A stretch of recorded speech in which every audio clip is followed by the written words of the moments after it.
Good morning. So we are starting our second day, and as usually we have on this meeting that we organize, we have a focus which is focused on different topics, interesting topics on interventional cardiology. And this year we decided this focus to be on coronary physiology. It is not by chance, because we, in a way, trying to be focused on this and follow the new things that are coming in this field. And finally, we were working with FFR for a long time. Finally, we found, and it was became commercially available, the possibility to look into the invisible. I mean, speaking of microvascular disease and the microcirculation. And we had a chance to communicate and to connect with Bernard de Bruin in house, because two of our young fellows, not fellows, but colleagues, have the chance to spend a month with all his team in Aust. And finally, we decided to ask him and to invite him as a speaker on this focus, not only speaker, but he did not only accept, but he engaged with all his heart in this preparation for this meeting. And finally, he helped us. In fact, he built a program, and which is more important, he provided us with these star faculties and speakers on coronary physiology. And I want to say thanks, and we're very grateful for this. And I hope he will not regret this. So we're starting with these several sessions. We name it coronary physiology from head to toe. We have 3 sessions and 2 live cases sessions. And I'll give, with my greatest pleasure, the floor to Bernard to start and to introduce us in Thank you. Thank you very much, Valerie, and thank you for the invitation again.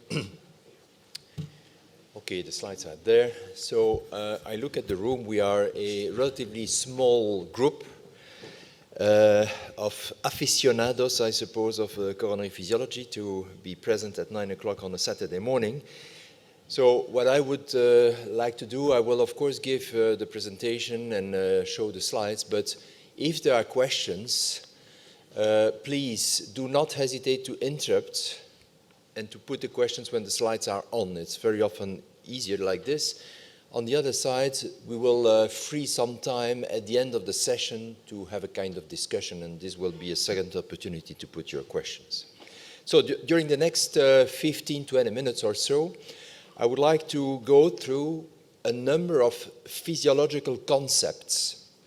This is not a review of coronary physiology, because this is of course not possible in 15 minutes. I would just like to touch upon a number of concepts which are important to understand what we are doing in the catheterization laboratory. And the very first one is the control of the myocardial blood flow. Control of myocardial blood flow can be synthesized in what you see on the screen, which is nothing else than the law of Ohm in electricity. And here, if we translate this electricity law in hemodynamics, we see that the flow, Q, equals the pressure, or actually the pressure gradient across a system divided by its resistance. Now, what is important to keep in mind to understand the remainder of the presentation, but actually to understand everything in coronary physiology, is to realize that the heart, the myocardium, will do whatever is possible to maintain the flow constant. That is really its goal. To maintain the flow, which means the number of red blood cells arriving into the myocardium, constant. Pressure and resistance are actually just adjustment variables Myocardium can play with the pressures, gradients, and the resistance, especially the resistance, to adapt the flow, but the flow, that's really crucial. And this flow is maintained constant thanks to a number of very complicated mechanisms. Don't worry, I will not go into the details of all these mechanisms. This is far beyond the scope of this small discussion, but just to mention that the control of myocardial flow is incredibly complicated. You see there are neurohumoral factors, metabolic factors, endo and paracrine factors, physical factors. The endothelium plays a very important role. And what is important to realize is that all these factors are interactive. They interact with each other. Therefore, it's impossible, almost, even experimentally in animals, to dissect out, to sort out one of these mechanisms and to isolate it and to study these mechanisms in isolation. So, very complicated control of the myocardial blood flow. And the main reason, therefore, has to do with what we call the flow-function relationship. I'd like to go to the next slide. Here it comes. So the flow-function relationship. So why is this mechanism so complicated? Well, as I told you, the heart will do whatever is possible to maintain the flow constant. Why is that so important to maintain the resting flow constant? Well, for the simple reason which is illustrated on this flow. Here on the x-axis, you have the resting coronary flow, not the hyperemic flow, the resting flow. And what we see is that as soon as the resting flow decreases below a certain threshold, let's call it the normal or the minimum resting flow, well, we are getting in trouble with systolic function. The systolic or the myocardial function in general. Let's keep it very general. Which means that we have only a very, very little reserve left. And as soon as this flow starts to decrease, we are in trouble with the function. And you know, like me, you know since medical school, that we should not count on the myocardium to extract more oxygen than it already does at rest. Arterial saturation is 98. You know that the saturation in the coronary sinus is very, very low.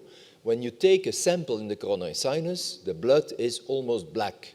Why is this? Because there is no oxygen. So there is no possibility, it's not an option for the myocardium to extract more oxygen.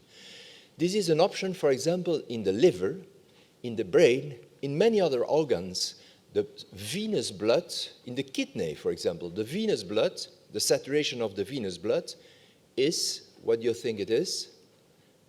It is very high. It's 80. So it means that there is very little extraction. If the kidney would want to extract more oxygen, there is plenty of room to do so. This is not the case at the level of the heart. So that's one of the limitations, I would say, of this system. Now, another concept which is very important is the relationship between myocardial mass and coronary flow. This is an ICT image which was provided to me by Frederic to illustrate that when you go from the basis of the heart, the left main, let's say, to the apex, everything will decrease. And when I say everything, I mean the cross-sectional diameter of the vessel. It's obvious that the left main is much bigger than the distal LED. The myocardial mass, which depends on these segments, will decrease when we go from base to apex, and therefore the flow will decrease. The only thing which will not decrease at all is the pressure. The pressure will remain constant in the left main, in the proximal LED, the mid LED, and the distal LED. Of course, if there is no tight stenosis in between. But in a normal circumstance, the pressure remains constant. And this gives you already a clue to understand why pressure is so convenient to be measured as an index of stenosis severity, simply because we always know that the pressure should be equal to the central aortic pressure. I will skip this slide for the sake of time. So that was the importance of the mass on the myocardial blood flow. Keep this in mind. When the mass is big, we need a big flow, and therefore the flow and the resistance will always be related to the mass. A few words about the endothelium. The endothelium, we all know what it is. We have studied that at medical school. in a nutshell, what I would like to remind you is that when the endothelium is healthy, a same stimulus, namely an increase in shear stress, as you see here, will induce a vasodilation. And this is true at the level of the epicardial vessels. This is also true at the microcirculation. So an increase in speed, in slicing forces of the blood elements across the wall of the vessel, this increase in shear stress will induce a vasodilatation. This is in the healthy situation. You also know that when the endothelium is not healthy, the exact same stimulus may lead to the exact reverse result, which means a vasoconstriction. This is something which is massively underestimated in daily life, and we all know that when we are in the cath lab, well, to investigate the microcirculation, we should give adenosine or papaverine, but also we should study the epicardial vessels after having given nitrates to eliminate this component of endothelial dysfunction or function and paradoxical vasoconstriction. And even more practically, in daily life, this endothelial dysfunction in patients with diffuse atherosclerosis along the whole length of the LAD, for example, it is not rare at all to have these patients having a paradoxical vasoconstriction. Of course, in the cath lab, it's very difficult to assess this. Also in clinic, it's very difficult to assess that. But if there is a discordance between the symptoms of the patients who tells you, I have typical angina when I exercise, for example, in the cold, well, we have to keep in mind and to keep our mind open to the possibility that there is an endothelial dysfunction and therefore a paradoxical vasoconstriction. Very often underestimated. And then the final point I would like to touch upon is the coronary autoregulation. Now, the coronary autoregulation, if we come back to the slide on which I showed how complicated all these mechanisms are, is, let's say, a kind of lump sum. The autoregulation is a lump sum of all these mechanisms. If you ask to pure physiologists like Guy Hendricks, he will tell you, well, autoregulation in physiology is not exactly defined like this, but for clinical purposes, we have to be a little bit more simple, and I would say that it's a kind of lump sum of all these interacting, cumulative, nonlinear mechanisms. This is autoregulation. How does it go? Well, let's go back to the equation, the Ohm law, Q equal the pressure gradient across the system divided by its resistance.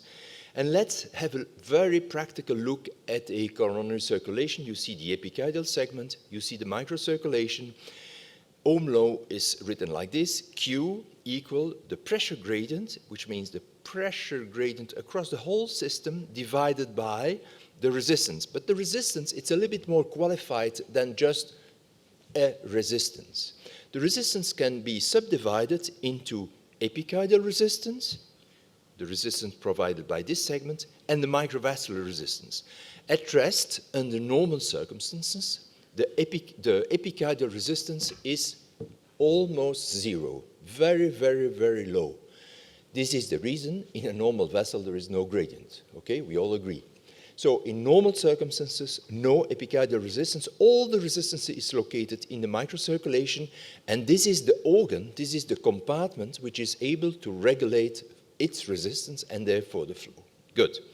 Now, if there is a minuscule resistance in the epicardial vessel with let's say an atherosclerotic irregularity, this resistance, especially during hyperemia, will no longer be completely zero. It will still be small, but it will be automatically compensated by the microvascular resistance, which will decrease.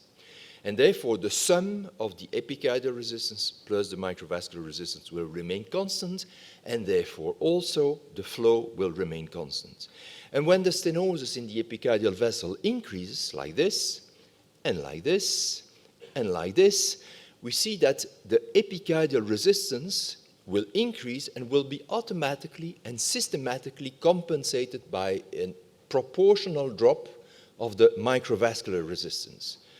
No problem, the myocardium is happy because the flow remains normal at rest. Now, when the stenosis become very, very tight, Well, there is a certain moment where the microvasculature cannot compensate further. The resistance reserve is completely used up. My microvasculature will tell, hey guys, in the epicardial vessels there above, please don't get worse than that because I cannot do anything for you anymore, okay? So the resistance reserve is used up. And this is the point where the flow starts to decrease. And therefore, and we come back to the pressure, the flow function relationship, when the flow starts to decrease, we're in trouble. Patients have pain, at rest, ST changes, this is an unstable situation. That's a kind of schematic illustration of how autoregulation functions in daily life and how we can link this with the clinical events we all observe in our patients. Good. We can also explain schematically the autoregulation if we look at the theoretical framework as follows. If we start with a perfusion pressure of, let's say, 100 millimeters of mercury, and let us assume that we are in an LED where the flow is approximately 75 milliliters per minute, that's of course an example. Well, if we increase suddenly, if we would suddenly increase the perfusion pressure, the flow would increase for a very short while, a couple of seconds, maximum 1 minute, and we'll come back immediately back to the baseline. That's the autoregulation in one direction. When we do the contrary, we induce a stenosis, we decrease the perfusion pressure, flow will decrease very shortly, very briefly, and will come back, will be brought back to the baseline by the autoregulation. And we see progressively the establishment, the appearance of what we call an autoregulatory plateau.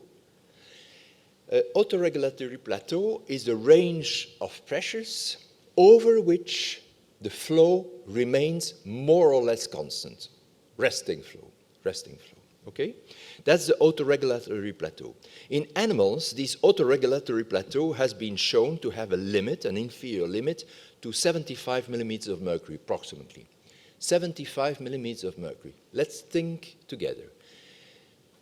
We all have situations in daily life where our own blood pressure decreases below 75, mean pressure, when we sleep or in some circumstances.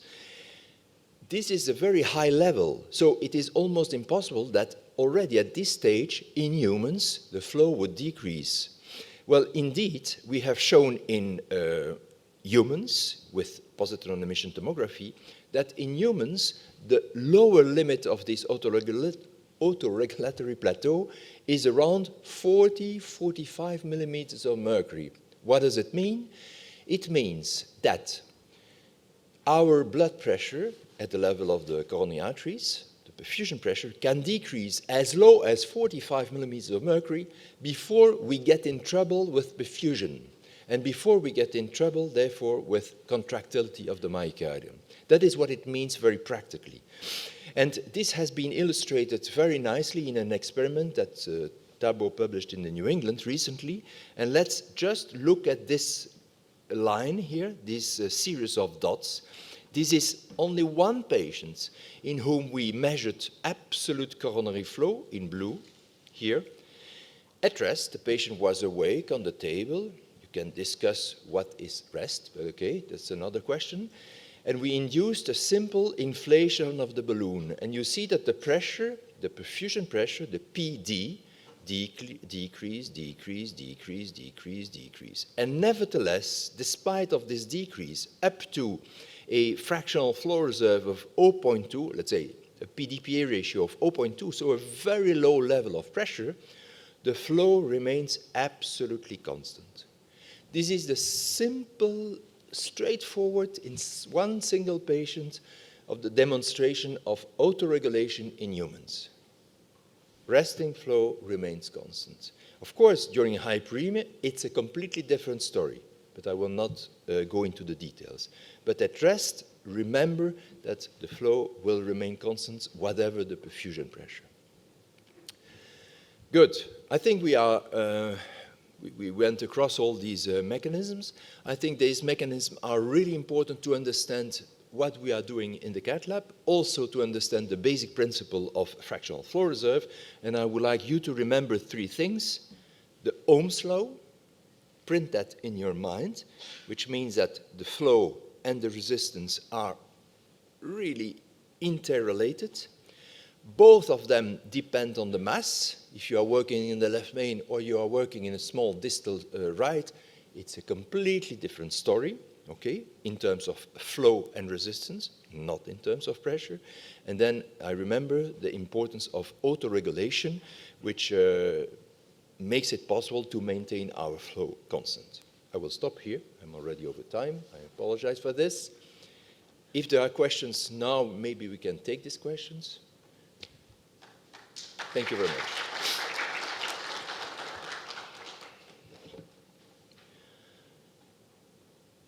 Where was this inflation done in this vessel?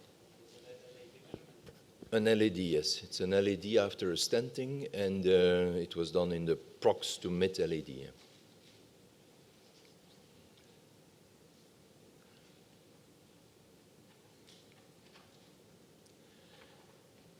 So That was great, really. Questions, comments from the audience, Robert? These treatments were performed in a patient treated with PCI. So these patients suffered from ischemia normal because of coronary artery disease. What about the healthy vessel? Do you have any or similar measurements that, because I guess that this kind of training for the myocardium can change this auto-regulation? So the question is this also applicable in a patient without any signs of atherosclerosis? Well, honestly, I understand very well your point. You are saying, well, you know, this patient has had probably several episodes of angina before, and in addition, he just was treated with PCI, so he had another run of ischemia. Yes, that's true, but we should not exaggerate these aspects. First, this was a moderate lesion. We have chosen a very simple lesion to do these kind of experiments, or measurements at least. That's first. And second, this PCI was a quick fix. You drop a stent, you inflate the balloon, 15 seconds. That's not what will change the world for this patient and for the myocardium. And I strongly believe that this can be applied also in a normal individual. You can imagine that we did not inflate a balloon in a normal coronary arteries. Yeah, we can do many things, but okay. No. I have one more question to you, Bernard. Fantastic overview. We have some discrepancy in daily routine. So we have 60% proximal LAD lesion, and the FFR is pathologic.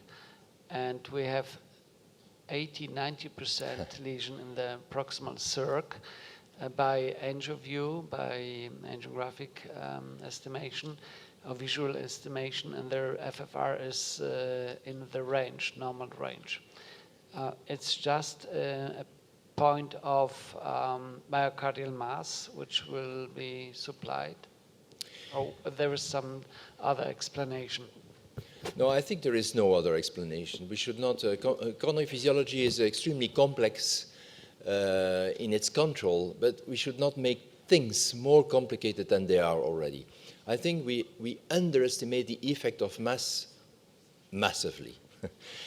The flow across the stenosis, I had one slide that I skipped, but the flow across the stenosis is really the factor number one which determines the relationship between pressure and so the pressure gradient and the flow. So when you have a high flow and in a tight stenosis, you will increase the pressure gradient tremendously.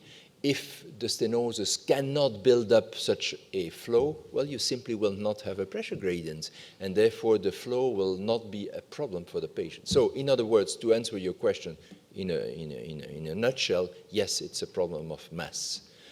Of course, there is also the additional limitations of the evaluation, the visual evaluation of the stenosis severity. I've seen yesterday that even in the guidelines, there was a graph where there was a kind of separation, stenosis more than 90%, less than 90%.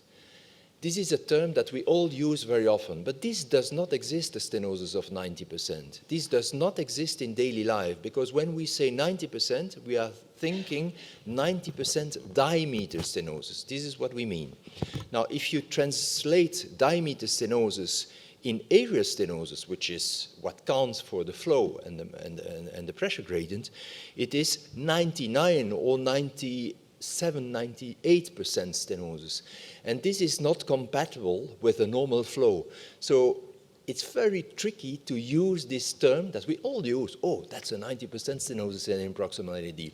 You just have to look at the function of the wall, which depends on this lesion, and the velocity of the flow that you can evaluate on the angiogram. If this is normal, it's not a 90% stenosis. So it's a misnomer, this 90% story.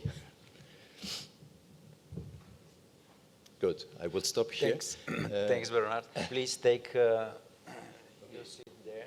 And we are going to the next presentation. Dr. Bousset, FFR, the art and science of measuring pressure.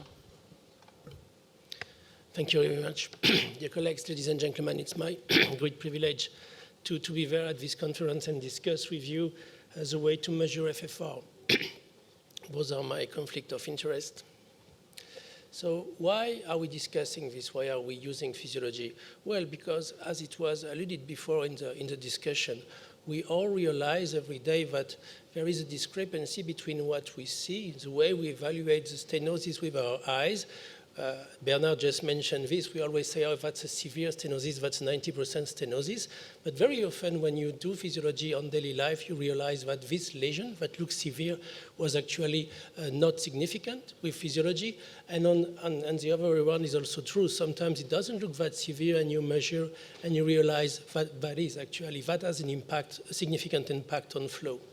So practically speaking, in the lab, we have this. We are doing angios, and then we end up with lesions, and we have to decide.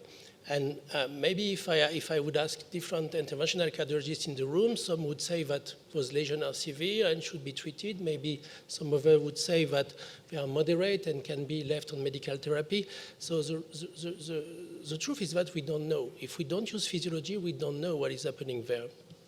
And this limitation of angiographic evaluation has been recognized since many, many years, actually. And even Andreas Gründing himself, at the very beginning of PCI, was saying that, as you know, he was measuring pressure across the stenosis inside the balloon he had at that time. And as you see, he was realizing that at that time it was resting flow. But angiographic evaluation has a clear limitation, so we need physiology. So what is FFR? So what is important to realize is that in FFR there is the word flow, because at the end of the day, as interventionists, that's what we intend to do. We want to improve the flow, to decrease the epicardial resistance with our stent, and to improve the myocardial flow, because this is what determines the patient functional capacity. But the trick is that assessing flow, measuring flow, is actually a bit difficult. But what we can do much easily is to measure pressure. We have the PA, the pressure in the aortic, at the tip of our guiding all the time, and we have devices that we can advance in the coronary arteries, down in the arteries after the lesion, to measure the distal pressure, the PD. And you probably know that FFR is the ratio between the PD and the PA at maximal hyperemia. And that's very important to consider those terms. We use hyperemia to do FFR. Why? Because when we are under this specific condition, when we are at maximal hyperemia, when we have vasodilated completely, so microcirculation, there is a linear relationship, a proportional relationship between the ratio of pressure and the ratio of flow. In other words, that means that if you have an FFR at 0.70, a decrease of 30% of pressure because of this lesion, it means that under maximal hyperemia, you will have a decrease of 30% of blood flow compared to what you would have if there is no stenosis. So during hyperemia, there is a linear relationship between pressure and flow. So that's a very smart trick of FFR. During hyperemia, we can use pressure to determine flow. And at the end of the day, flow is what matters, right? So that's the fundamentals of FFR. We use hyperemia because of this linear relationship. And the other point, of course, is that using hyperemia, we kind of mimic what is happening when the patient is doing an exercise, right?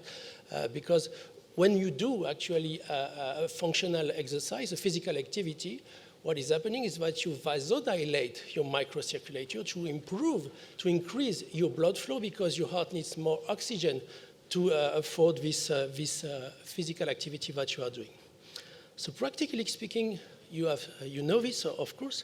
When you do FFR in the cath lab, you advance your pressure wire, and you should start by equalizing the two pressure, and you have this on your screen. Then we cross the lesion, we advance the pressure wire, or the pressure microcatheter if you have it, and we see this. We see the PD, the green curve that decreases, and we have the resting gradient. This is the baseline condition and the resting condition. And at that moment, you can measure the PDPA or any type of NHPR, non-hyperemic pressure ratio that you use. Can be IFR, RFR, or whatever you do, depending the brand you use. But then, when you induce hyperemia, you see this. You see that despite the fact that you didn't touch anything, you see the pressure in the distal pressure that is decreasing a lot. And that's very important to realize this. Bernard told us this, that in physiology, actually what drives the gradient is the flow. And what we do when we induce hyperemia is that we increase the flow. We mobilize the reserve, the flow reserve, and we increase the flow times 3, times 4. And you see, at that very moment, because the flow increase, then the gradient increase, and then we are under the condition to measure FFR. So it's important to realize that this pressure gradient is actually influenced by two important terms, two important factors that are responsible for the pressure loss. One is the friction, F in the equation, and one is the separation. And you see that separation is multiplied by the flow square. So why is this important? Well, because depending the type of coronary artery disease you have, the friction and separation effect won't be the same. Let's look at an example. You see, this is a focal lesion, and this phenomenon that you see those red blood cells, you see the separation phenomenon. And when you increase flow, what we see now, because you induce hyperemia, you see that this separation phenomenon is getting very, very important. So in focal lesion, when you induce hyperemia, you will see a huge decrease in the PD. So in focal lesion, usually there is a large difference between rest index and FFR. Whereas in diffuse disease, the main mechanism is friction along the vessel, along the diffuse disease. And then, of course, when you increase flow, you will increase also the gradient, but in a reduced proportion compared to focal lesion. So let me show you an example. Here we have a normal coronary tree, and Bernard told us that pressure remains constant under normal conditions. So at the entrance of the left here, pressure is 100 millimeter of mercury, and distally, it's exactly the same because we are under normal condition, right? If I put here a focal stenosis in this mid-LAD, then of course, that will decrease my pressure distally. That's the autoregulation. We decrease the pressure, but we maintain rest flow. So the patient is fine. Now, I'm willing to measure FFR. I will induce hyperemia. And because this is a focal lesion, and because the separation coefficient will be predominant in this type of situation, when I increase the flow, the gradient will move along this line, which is very abrupt, as you can see, and then I will see my distal pressure decreasing a lot in this type of lesion, and then usually a low FFR, a high pressure gradient in focal lesion. Then if I take another example with a more diffuse disease, of course I still have a reduced pressure under basal condition. But when I induce hyperemia, you see the slope of the curve is less pronounced. And then when I induce hyperemia, the reduction of distal pressure is lower, and the gradient is lower. So in diffuse disease, there is less difference between under resting condition and under hyperemic condition. So just a few words about the rationale we have about FFR, because it would take a lot of time. Just a few key messages. The first is that FFR is highly reproducible. That's really key. You can rely on this index. This is very reproducible. This has been demonstrated many times. And this is also because of hyperemia. Because hyperemia is hyperemia. Bernard alluded to this. What is rest? Sometimes you have a patient under the table which might not be really at rest for many reasons. But hyperemia is hyperemia. When you induce hyperemia, if you do it properly, you can reproduce this. Then second point is that regarding the rationale, 3 important messages. First, if FFR is negative, it's fair to defer the patient, to leave it under medical therapy. He will do better. That's defer, 20 years ago. Then from FEM1, 15 years ago, we learned that if we have to take a decision, the decision and the outcomes for the patient will be better if the decision is based on FFR rather than our visual estimation. And from FREM2, we know that when the FFR is positive, well, PCI is doing better than medical therapy. Now, to be practical, when we do FFR, we need a pressure device and we need hyperemia. That's what we need, right? Regarding the pressure device, we have two families, let's say, of devices. We have the pressure wire that we know very well. And we now have also pressure microcatheters that have the advantage that are a little bit more robust. And if you are willing to do some pullbacks, and we will see in the next talk why pullbacks are important, that's very convenient to go back and forth in different vessels. To induce hyperemia, well, we need hyperemic agent. I will not go into the detail of this table, but I leave for your reference. But what is probably important is to insist on the fact that if you are willing to do pullbacks, you need an hyperemic agent that allow you, that give you enough time of hyperemia to do your pullbacks. Of course, if you use adenosine IV with continuous perfusion, the patient remains under hyperemia as long as the perfusion is still on. But if you use intracoronary agent, then you need to be sure that your agent gives you enough time to do pullback. Intracoronary adenosine is fine to do FFR snapshot, single point, but you cannot do a proper pullback with that because the time of hyperemia is relatively short, less than 15 seconds. Of course, depending on which device you use, you will have a different interface, but all those consoles that we have on the market allows you to do PDPA, of course, a type of NHPR, which is the one of the brand, and of course FFR, and now all of them allows you to record pullbacks, because you will see in the next talk why pullbacks are so important. Then, to be very practical and to kind of summarize the way to do FFR, first, of course, we need to zero everything, make sure that the patient received nitrates, equalize the pressure, cross the lesion. It's really important at that moment to record whether saving the fluoro or doing a short angio to record the device, the pressure device position to interpret properly the FFR in case you want to reinterpret it later. Then in the resting condition, you can record your NHPR or just PDPA and use hyperemia to record FFR. Pull back if you can, that's very good, you will see. And then you have everything to decide what should be done for this patient.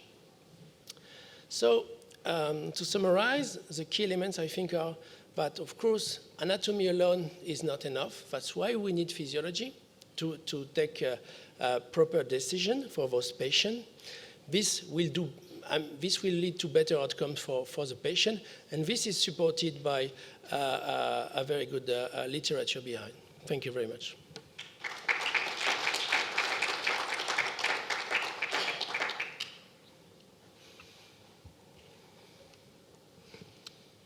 excellent talk. Thank you very much. Any questions from the audience? I have just a question for Bernard and Fabien. Thank you for both the explanation, because to me is the simplest and the clearest way to explain FFR concept, and I like a lot, just because I think it helped me to explain my fellow and nurses or whatever the main concept of this one. Nevertheless, in literature there are reports about the use of FFR technology to assess renal, to assess cerebral, and to me, after your presentation, it's very clear that it is something that is applicable, and it has a sense in the heart. And which is the sense to use this technology in renal or cerebral, if you have any idea? There are any? No, please, Bernard, please go ahead. Yeah, well, first, in general, your comment is very well taken. Of course, the principle of measuring a pressure across the stenosis is applicable everywhere. Now, I think there are a couple of things. First, the principle of fractional flow reserve depends on the linear relationship between perfusion pressure and flow. And this applies, so the concept of fractional flow reserve applies only in the coronary circulation. That is one. So we should not speak of renal fractional flow reserve, as I've seen already in many, many reports. Now, you were asking me specifically whether there are data. Well, I'm not a peripheral interventionalist, so I don't know the literature very well. Maybe there are, but what we have done a lot, and we did that together with Guy, is we explored the renal circulation in length, and actually in the renal circulation, it's very simple. The most important gradient is the resting gradient. And we have shown that when there is no resting gradient larger than 20 millimeters of mercury across a renal stenosis, performing stenting of the renal artery will not improve your hypertension at all. And I must say that the people who are doing a lot, or who did a lot of renal stenting, they probably hate me a lot, because the number of renal stenting since then has declined tremendously. But we realized that in many of these stenoses that we see on the angiogram, in the renal arteries, and the renals are so easy to investigate, well, actually, there is no pressure gradient at all. And therefore, if there is no pressure gradient across the stenosis, there is no way of improving the problem by putting a stent. And that is a very simple application of the pressure measurements in the periphery. Thank you so much. Thank you. Do you have experience with the periphery? I start like as a peripheral interventionalist, yes, and a congenital heart interventionalist before then came into the coronary heart, because to me coronary heart 25 years ago was boring. So to me it's much very appealing to do something, I mean, with the fantasy on the peripheral artery or congenital heart disease. But just because, I mean, your explanation was so clear that to me also all the reports became a little less, less interesting about periphery and something. Outside the heart, let me, because finally we come to these numbers which indicates ischemia in the heart, and they are verified by additional studies, I mean, that which are proving, but we don't have this in, let's say, peripheral in general. If I may, I'm sorry, Adrian, but we are discussing about periphery and renals. Do you know, well, I will give you a hint. The best vasodilator in the renals is dopamine. We have proven that. If you look in GCC 20 years ago, you will find that. But do you know what is the renal flow reserve? In other words, how many times a kidney can increase its flow? 20 times. A kidney, huh? 20 times. 20 times what? 20 times. Okay, well, let's play with these numbers. Do you know what is the flow in a renal artery? Do you have a vague idea? What? In general, the kidneys has the largest flow, and Yes, this is why yes. So actually the saturation in the inferior vena cava Absolutely, is you're larger right. than the saturation Yeah. in the superior vena cava, and this is why there is such a discrepancy. So you agree that the cardiac output is, let's say, 6 liters per minute. The kidney is approximately 700, 800, so almost 20% of this cardiac output. So increasing by 20 times, that is, for me, very difficult. Yes, in When general, but when we measure the flow in absolute terms in the kidney, actually we realized that the reserve is only 1.3. So the kidney is not able to increase its flow more than 1.3. In the heart, it's 5. Huh? In the periphery, it's 8 to 10. So in your legs, you can increase. In your patient, they should be able to increase their flow by a factor 10. So we have to be aware of this. And it's when we think of it, it's interesting because the kidney, he doesn't need more flow. What is important for the kidney is perfusion pressure. The kidney, he doesn't care at all about the flow. He cares about the pressure. Okay, so I will stop here because otherwise, but it is because you started with these discussions about the kidneys and the peripheral, and that I see that Guy, who knows this field much better than I do, was Yes, looking at these kind of but details. it makes a lot of sense. Yeah, it makes a lot of sense, of course. By the fact that the kidney doesn't need to respond in any kind of stress situation like you do with the peripheral arteries due to the muscle work or the heart or whatever. Yeah. So essentially, why should the kidney be stressed? Absolutely. I always tell that to the nephrologist. Kidney is a very relaxed organ. They don't have to exercise. As Guy said, when we were doing angioplasties in the kidneys, I've never seen a kidney fibrillating. The kidney is a very quiet organ.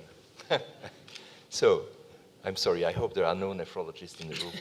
Because so the next speaker is Adriaan Wilgenhoff. Adriaan is one of our young colleagues in Aalst, and he will tell us everything about PPG. Yes, thank you for having me, and thank you for the introduction. We're on a roller coaster through physiology, so try to be with us. I'm going to talk about pullback pressure gradient. So we already talked about how physiology expanded and how it became from a physiological index a clinical tool. We use it nowadays to diagnose coronary artery disease, as Frederick explained. We use it to guide our revascularization decisions, and maybe it can also predict our outcome or the quality of work that we do. And I will try to convince you of this statement. So what do we know today? We know that the outcomes after PCI, in about a quarter of the patients, they remain symptomatic even despite an angiographically successful PCI. We also know that about a quarter of the patients leave the cath lab with a low post-PCI FFR. This means that these vessels are inadequately revascularized. So we're going to use physiology nowadays in two ways, let's say. So we use a single point measurement, the FFR, as explained by Frederick. And when we have hyperemia, we're going to pull back the pressure wire. And the pullback of the pressure wire gives you an idea of the spatial distribution of the epicardial resistance. So let's assume this vessel, you see the coronary tree, we all know it, and this is let's assume this is an LAD lesion, with a focal stenosis. So we're going to interrogate this vessel physiologically, so we will put a pressure wire distal, as you probably all have done in the past or recently. We induce hyperemia with whatever agent you have, ideally something that works long enough, and then you pull back the pressure wire. And what you see is that there is a big step up in pressure across this very focal lesion. We think it's a good candidate for PCI. We put a stent and we measure the FFR again after the dilatation and see what happens to the pressure. There is an almost complete restoration of pressure and thus a complete restoration of conductance and flow. Now let's assume the same vessel but another pattern of disease. This vessel is diffusely diseased. There's ateromatosis from the proximal part to the distal part. So we do the same steps. We introduce a pressure wire, we introduce hyperemia with whatever agent, and the FFR is, for the sake of simplicity, the same, 0.70. We pull back the pressure wire and you see that there is a gradual decline in pressure.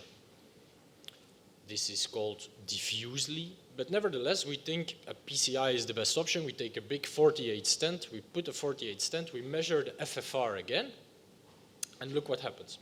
There is minimal restoration of blood flow. So you can understand that these are two different patterns of disease, and this is a bit of simplistic approach, but on the left-hand side you see focal disease, a localized disease, and there is a blood flow improvement if we treat it. In diffuse disease, there is minimal improvement in blood flow. And we know that actually if you look at this curve, on the horizontal axis is the PPG, the pullback gradient. I will explain in just a minute, but this is a very easy curve to understand. So it's a pullback pressure gradient.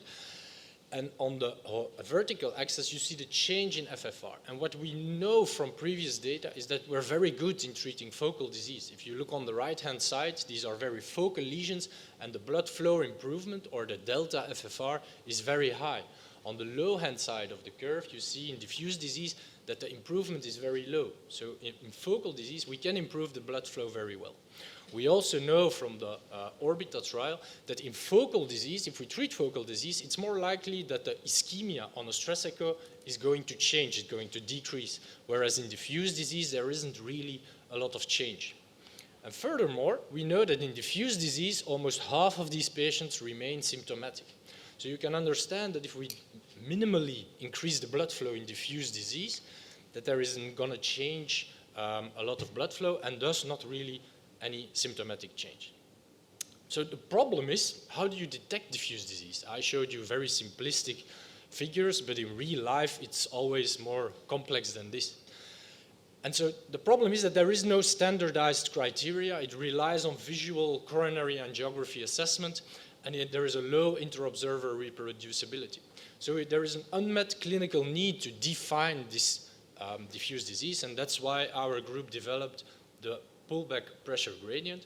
The pullback pressure gradient is a numerical estimation, so it gives you a number between 0 being very diffuse and 1 being very focal. You see on the left-hand side a PPG of 0.86. This is a very focal lesion. You can understand these red bars are the pressure losses. So you see the very steep curve in the pressure and thus a very focal lesion. On the right-hand side, you see, as we explained earlier, a very diffuse pressure loss. This is a very diffuse disease. So 0 is very diffuse, 1 is very focal. And this calculation comes just from a pressure wire that you pull back during hyperemia during approximately 15 to 20 seconds, so slowly enough. And so physiology enhances our clinical decision making. We know that FFR, as Frederick explained, can tell you, does this patient need to be treated? The FFR is 0.71, so there is a benefit of treating this patient. And furthermore, the pullback can tell you how you should treat this, how maybe the patient is best treated in this scenario. On the left-hand side is a focal lesion, maybe it's best with PCI. On the right-hand side, it's a diffuse pullback, and we know that blood flow improvement is going to be minimal. So you can understand that this is a spectrum going from 0 to 1. There is diffuse, focal, and obviously a bit combined. Treatments might be different. So diffuse, maybe treatment is better with optimal medical therapy or coronary bypass surgery, and focal is maybe better for PCI. So the key message is that PPG adds a layer of refinement on top of FFR. FFR tells you if there's ischemia, if you should treat the patient, and PPG tells you something about the likelihood of success. And this is why we conducted the PPG Global Study. The PPG Global Study was a multi-center study, single arm, so all of the patients had an FFR below 0.80, and then the investigator performed a pullback maneuver. It was across different sites across all the world, so you can see all the sites. And so the invasive protocol was that, one, the patient had to be intended to be treated with PCI. So these are patients brought into the cath lab to do PCI. The FFR was abnormal. The operator did a pullback, and then we tracked what the operator did. So what was the decision making? Did they do PCI? How did they do PCI? And after the PCI, a new FFR measurement was performed. So as I explained, these were all the steps that we tracked. So the decision making, everything was analyzed in the core lab. We followed the patient outcomes, and so on and so on. So this is the circulation paper that followed it. And the results is that these were the measurements coming out of all these lesions.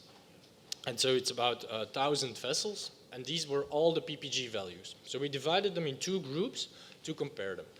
We took the median, which was 62 of PPG, 0.62, and so we have one group with predominantly diffuse disease, let's say, and one group with predominantly focal disease. If we can compare these groups, actually the baseline characteristics are not so different, except for the symptoms. They were a bit more pronounced in the focal group.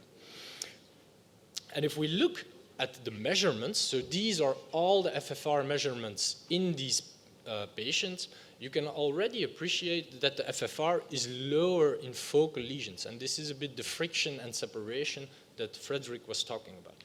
And we also see that the improvement, that should come now, yeah, so the improvement of FFR after the PCI is more pronounced in the focal group, and I will show you in the next slide in colors. So in the focal group, you see that the post-PCI FFR above 0.88, which is a bit the accepted cutoff of an optimal PCI, is more pronounced in the focal group than it is in the diffuse group.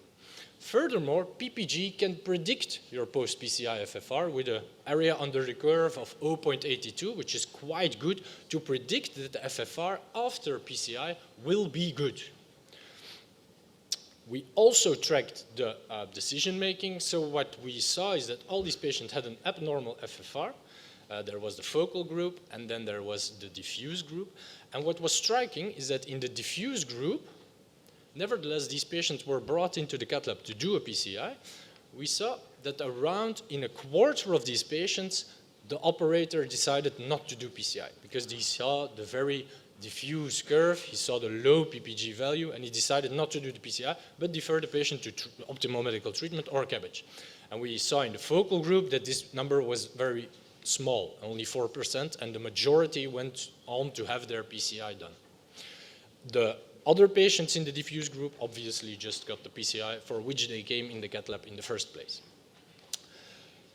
Another finding that was striking is that the in-hospital adverse events were different between the two groups. So the blue group, remember, is the focal group. The purple group is the diffuse group. So you see that the composite of target vessel failure, which was a composite endpoint, is different between the two groups. It's more pronounced in the diffuse group. It's mainly driven by periprocedural MI. Periprocedural MI in the diffuse group is double than when compared to focal. And this is obviously because we put longer stents, we put more stents, we have to inflate more, and so on and so on.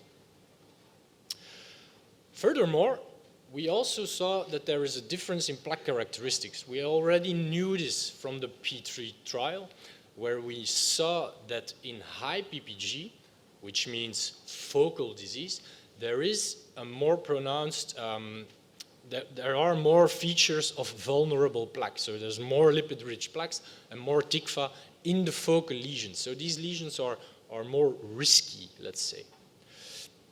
And we found also in the PPG global trial that actually PPG can predict your cap thickness. There is a correlation between the cap thickness. So the PPG higher, so more focal, means lower cap thickness, so more risky lesions. And this was also predictive with an area under the curve of 0.73. And this confirmed a bit what we already knew, and this is other data from the P3 trial, where you see on the right-hand side that if you combine PPG, a high PPG, so a very focal disease, and a low FFR, meaning very ischemic or very high pressure gradient, let's say, we see that in these lesions there is a very high prevalence of vulnerable plaque features. And so in conclusion, the PPG before intervention can predict your post-PCI FFR, and so can predict your likelihood of PCI success. It will tell you if the patient is more likely to improve with PCI. It changed the revascularization decisions in 1 out of 7 patients. Remember that they were deferred from PCI, for which they actually came in the cath lab. And the periprocedural MI was lower in the focal group when compared to the diffuse group. Thank you.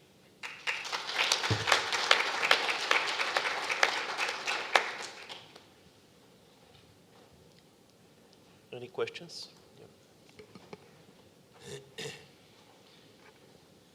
Thank you very much for this excellent presentation with so interesting data. I think this is a very useful tool for the daily practice.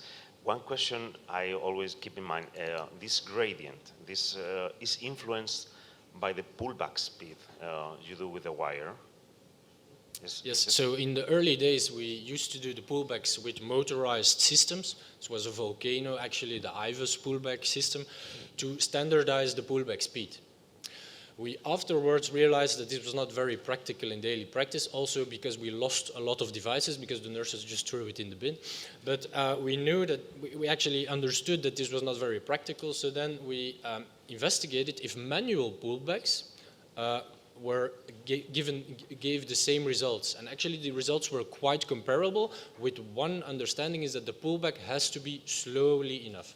So you can realize that if you just pull back in 1 second, yeah, there's not going to be a decent gradient. So the pullback has to be longer than 15, 20 seconds. So it has to be gradual, steady, and constant. Yeah.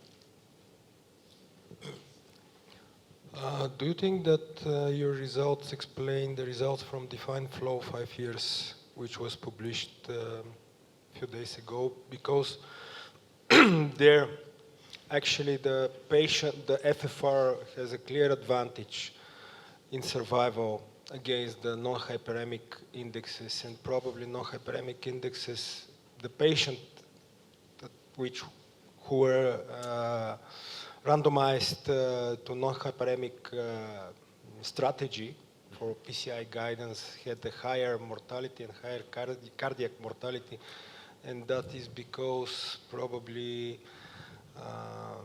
the non-hyperemic index, because of diffuse disease, can escape and can miss some significant lesions, and probably the PPG could be better in this regard. I completely agree. We know from some small studies, it's mostly observational or sub-analysis, that in vulnerable plaque features, actually, the non-hyperemic indexes are often falsely negative. This was also published by the Amsterdam group from Paul Knappen. And we know that in these non-hyperemic indexes that are false negative, often the FFR was positive. And so there is an interplay where the vulnerable plaque is probably more pronouncing the effect of the FFR, and so makes the FFR more sensitive, yes. My point is that if we repeat the defined flow, but not with the non-hyperemic, but with PPG, it could be more sensitive and there will be no missing of these events. What do you think about that? Yes, absolutely. The PPG adds on top of FFR, shows you that it's very focal, and probably these very focal lesions give events. And you can understand that sometimes maybe in an FFR of 0.81, but very super focal with a very vulnerable plaque, yeah, this is going to be an event. Nevertheless, the FFR was actually negative, or the non-hyperemic was negative. If I may, since we are speaking of defined flow and defined flare and these, well, okay, the non-hyperemic indices studies, I think it is important to remember that to have these measurements performed, the operator had first to judge visually the lesion as below 70%. And this is something which completely escaped to all the radars. And actually, this is the reason why only a minority of the patients finally randomized in these studies actually received physiology. It's a small details, but it's worth to go back to the initial protocols. So it is not a physiology study. It is first an angiographic visual appreciation of the lesion, and then if the operator say, well, this is indeed an intermediate lesion, then we measure. In FAME2, for example, all the patients were obliged to have all the lesions measured in whom a PCI was considered tight or not tight. And that makes a whole difference, because this means that all the patients and all the lesions were investigated. It's a small detail, and I would not consider quibbling further on this detail, but go back to the initial protocols. It's important to realize that. And then the second remark concerning your pullback, I cannot emphasize more the fact that in the beginning, indeed, to establish the concept of fractional flow reserve, we did this pullback with a machine. Of course, this is terrible to have to put an automatic pullback machine, especially this volcano machine. It was very difficult, and that was a, let's say, not even an option to propose that to other centers. But this was just for the validation of the concept of fractional, of PPG. Nowadays, we always do that manually, and the correlation between mechanical pullback and manual pullback is really, really excellent. So you will see probably during the live cases with Valerie later this morning, we'll try to do a PPG if the patient is suitable for that. You will see how easy it is. You just induce hyperemia, you wait for the hyperemic plateau, and then you pull back, you say start, you start 20 seconds, that's not rocket science, approximately. You say stop, and you have the value of PPG on the screen. So it's...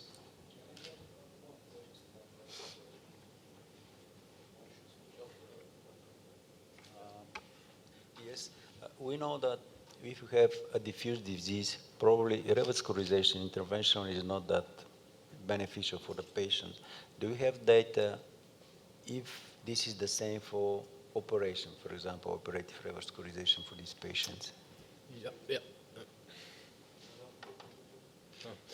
There is some data. It's all small studies. The biggest study is around 100 patients, but we know that the patency of a graft is lower in diffuse disease. So nevertheless, we think it's better to do surgery, but we know that it's also more difficult to operate. Also for the surgeons to get a good anastomosis place, it's also more difficult to do a good surgery. The patency of the graft is also lower, so this is also a problem. Yeah. Because it's a reason we know that atherosclerotic disease is accumulated in the proximal parts mainly, and probably that's why we are not that efficient. But if this can be bypassed, it's an interesting, just to know how we can, let's say, support these people. One more question. Do you have any data that you compare the microvascular function as you can assess now in diffuse versus focal disease? So if more diffuse disease maybe impact the microvascular function more? Maybe I can help you on this, because this is a sub-analysis that we are now conducting on PPG Global. This is not published yet, but what we see is that contrary to what we thought, we were expecting more microvascular disease in diffuse disease. It's not the case. The prevalence of microvascular disease is exactly the same in both groups. But that's encouraging, because at the bottom line we end up on, let's say, that the epicardial status is the main determinant for these people, and decision making actually will reflect that, which makes our lives simpler. The problem with microvascular disease, and we will discuss that later today, is of course the way how to you define that, and the way how to measure the microvascular function. And of course, if you start with something which is considered the gold standard, but which is all but gold, well, then you have a problem, and then you don't find any relationship. I would say it's even reassuring that you did not find any relationship, because this was all based on bolus thermodilution. We will discuss that later this afternoon, but it remains a difficult problem. For the time being, we have no real arguments to say, well, if there is diffuse disease, most likely there is also an involvement of the microcirculation. No reason to think that for the moment.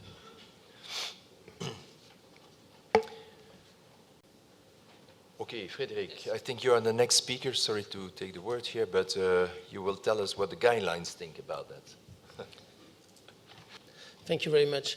So actually the intention with this talk is not exactly to go inside the guidelines, but it's kind of using the guidelines to build together an algorithm to provide a systematic approach on how to use physiology for both epicardial and microvascular disease when we face a patient with symptoms.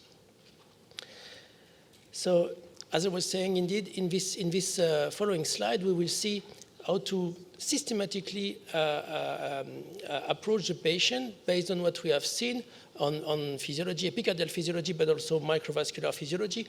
And also we will discuss a little bit on how physiology can help us to optimize the PCI results. So that's actually the idea.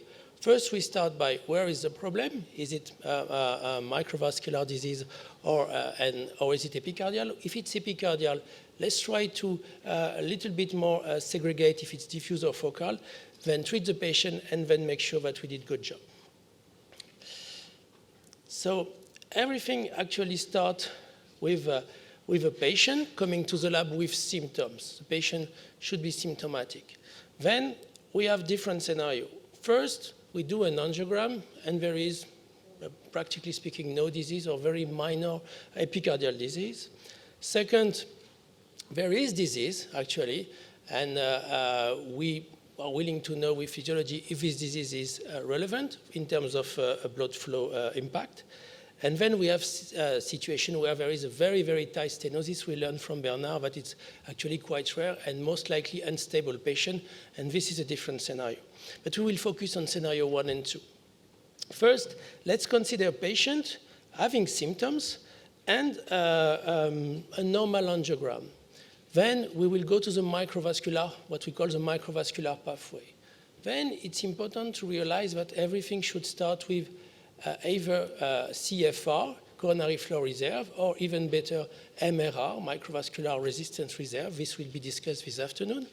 Then it's relatively simple. If there is no epicardial disease, and if you have a low CFR, it means that there is an abnormal process in microvascular circulation. So you have a CMD, a coronary microvascular dysfunction. Then if you have a CMD, we will have different tools. It can be either bolus thermodilation, continuous thermodilation, or Doppler sometimes, to assess further and see how the microvascular resistance are. And then we will segregate patients in structural or functional CMD. We will see this. If there is no epicardial disease and no microvascular dysfunction, normal CFR, then we may consider to assess the patient for coronary spasm. If there is microvascular dysfunction, you can also consider to assess the patient for coronary spasm with acetylcholine test, because we know that some patients have a mixed endotype. For example, this patient, you see, coming to the lab with symptoms, pretty normal, pretty nice actually LAD, pretty nice coronaries. And we went, in this case, with bolus thermodilution to assess the microvascular function. You see first that FFR, you see it on the left corner of the screen of the coroventis, the FFR is definitely negative, so there is no epicardial disease. You see that the CFR is low, lower than 2.5, so there is microvascular dysfunction. And you see that IMR, in this case, is 37, more than 25. So we have a low CFR and high microvascular resistance, and what we use to approach microvascular resistance with bolus thermodilation, IMR. So this is a case of what we call now a structural CMD, and we should treat this with medical therapy. Then we have the other scenario, again, a patient with symptoms, normal angiogram. Again, bolus thermodilation was done. You see FFR is also normal, 091, definitely not an epicardial problem. CFR is low, lower than 2.5, so we have CMD. And in this case, we have a low IMR, so that gives us a diagnostic of what we call now functional CMD. But actually, you see that this segregation between functional and structural is interesting intellectually, but leads to the same medical therapy. And this approach, what we call the coronary function test, is assessing the microcirculation with bolus thermodulation, continuous thermodulation, or Doppler, is now supported by the recent guidelines with a recommendation grade 1B. Now, let's consider the epicardial pathway. We have a patient, he has symptoms, and he has epicardial disease. Then we want to assess physiology. This is a case example of a patient, relatively classic patient, 63 years old, hypercholesterolemia, coming with relatively severe angina, class 3. You see his right coronary artery. There is actually some disease in the mid-RCA and also more distally at the level of the crux. And in this case, well, the guidelines tell us that we should assess physiology. It's grade 1A. It was actually exactly the same level of recommendation on the previous guidelines. So we have a strong recommendation to do physiology. And the recommendation is the same to use FFR or IFR. We can discuss this. In this case, the operator used actually IFR.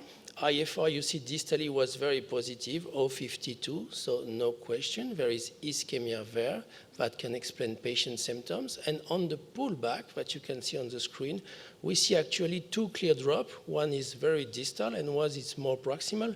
You see the dots, the yellow dots that we have with this interface. And we have kind of focal serial lesion. So how can we, let's say, put this in our algorithm? Then we have a patient with what we could call intermediate stenosis. We start by measuring physiology by FFR or NHPR. Then we do a pullback, and we know first, is my lesion significant? In this case, it is, so it's the lower part of the screen. We have a positive NHPR. Then on the pullback, in this case, we don't have PPG because PPG is meant to be done with FFR pullback. This was an IFR pullback, but still we can clearly see that it's a focal lesion. So in this case, we are in this scenario, and we are clearly in, let's say, in good situation for PCI. We know that PCI should do a good result. So this is what was done, not a complex PCI, 2 stents. Now the question is, can we use physiology again at that step to optimize or to actually assess and maybe optimize the results? Well, actually we can. If we have the pressure wire on the table that we used to do the diagnostic, we can use it again after PCI to reassess.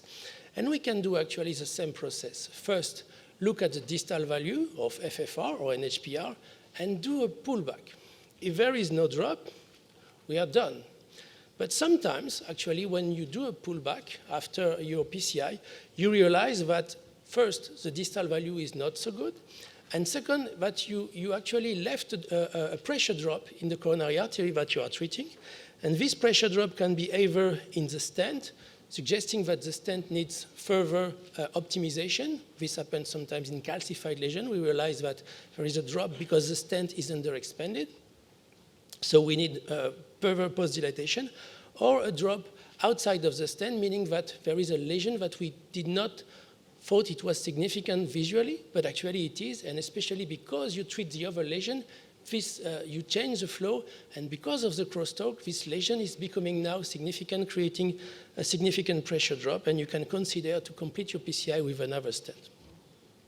In this case, you see post-PCI IFR was 1 actually, so no questions. Your result was good, so nothing else to do. That's another scenario for this patient with a patient of 73 years old age, hypercholesterolemia, moderate symptom, angina class 1, went to the lab for an angiogram, and you see what caught our attention is the LAD.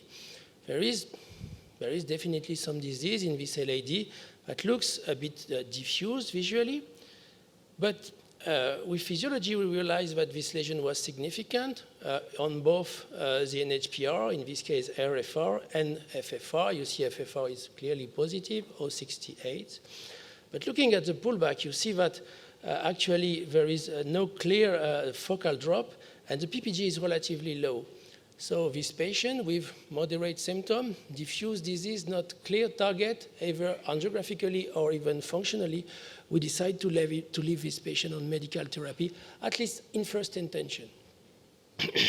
So in this case, we are in the other scenario. We did physiology. Physiology was positive, but we had a diffuse pattern. And based on the data that Adrien showed us, we decided to leave this patient under medical therapy. Again, this is actually a very difficult question. Actually, no one really knows how to treat diffuse disease. We have those data from PPG saying that PCI is not doing so well. We have a few data on CABG, as Adrien said, but this is still something that we are learning on. So basically, that was the intention, to share with you this algorithmic approach to approach the cases on a, let's say, systematic way to, of course, select for each patient the best, first do a good diagnostic, then select the best treatment, and then assess what you did. So the key elements of this presentation are that we should assess physiology where is appropriate, epicardial or microvascular. The pullback, as Adrien showed us, is definitely something very interesting that we should consider more and more, and there is a lot of work on that, to segregate epicardial disease between focal and diffuse. And assessing again, when you did a PCI with physiology, is sometimes very helpful, first to realize that we did not do so well, actually, and that we can do better, and we can optimize the result guided by physiology. This is still work in progress, but this is a very interesting field. Thank you very much.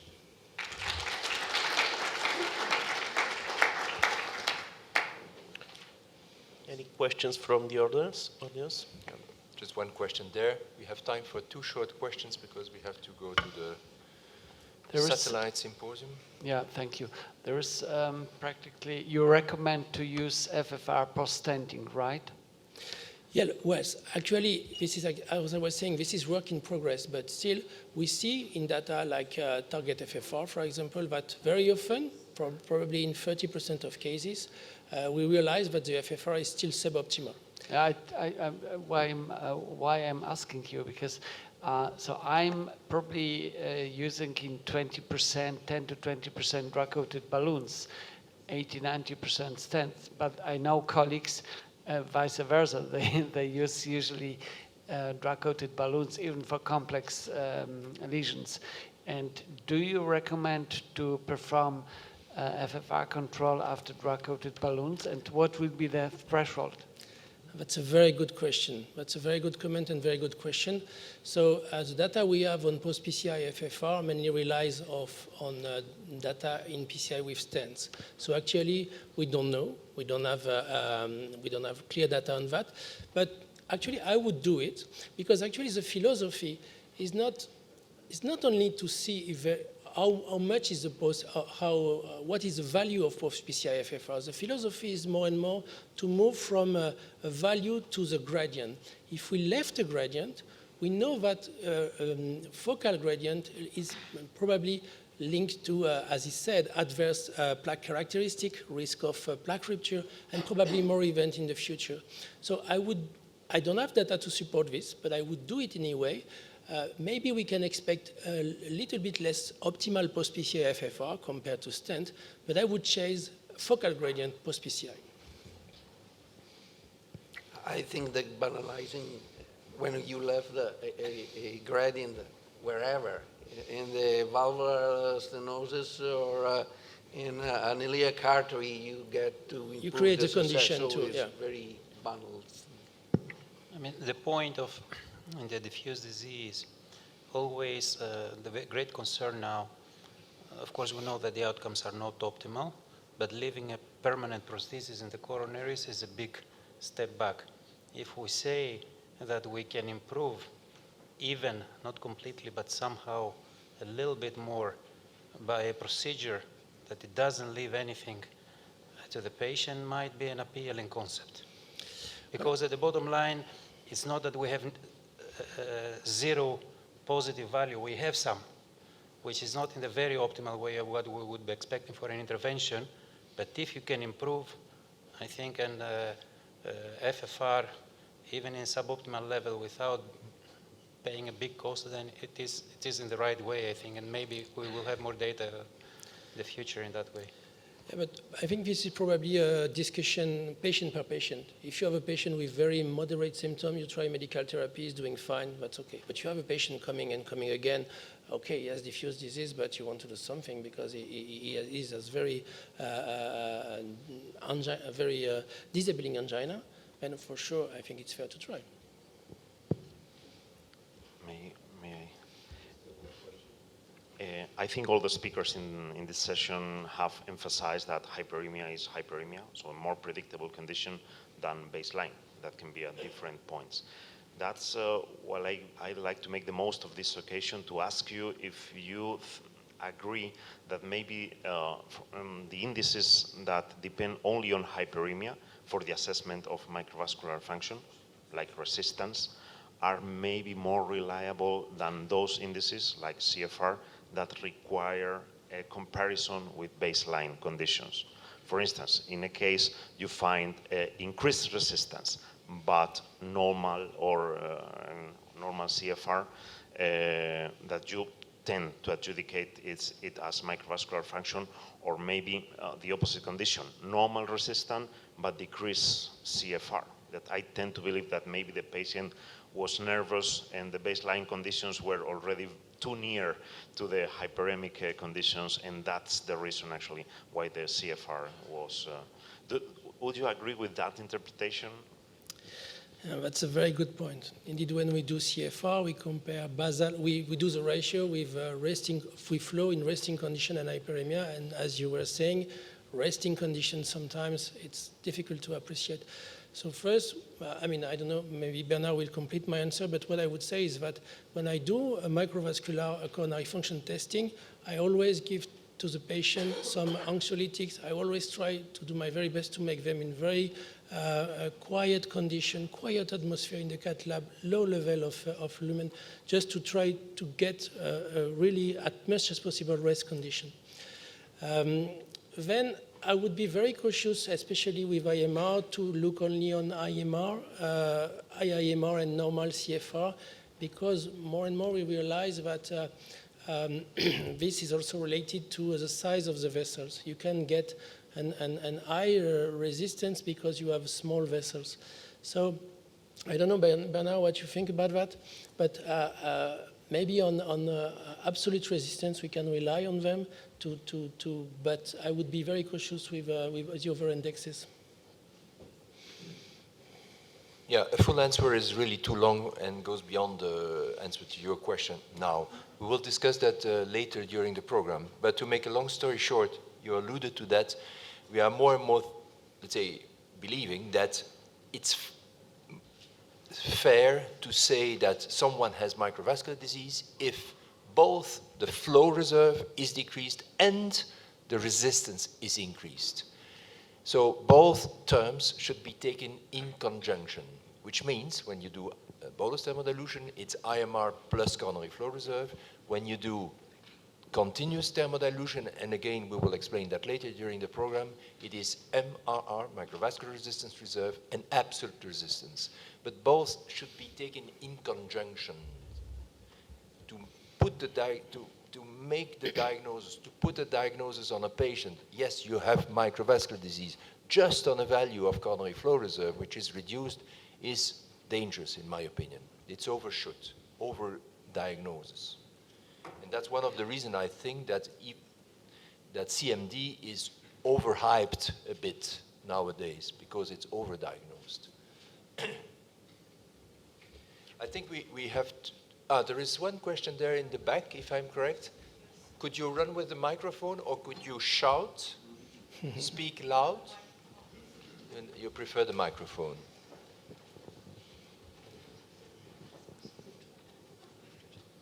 Okay, thank you. One just last short question about a diffuse disease. Do you have any experience with drug-eluting balloons when the physiologic assessment is positive and the patient is symptomatic? Thank you. So, as we were discussing, there is no large cohort with a post-drug-coating balloon physiology. So we don't know, and also we may think that assessing physiology immediately after drug-coating balloon is maybe not the best option. Before.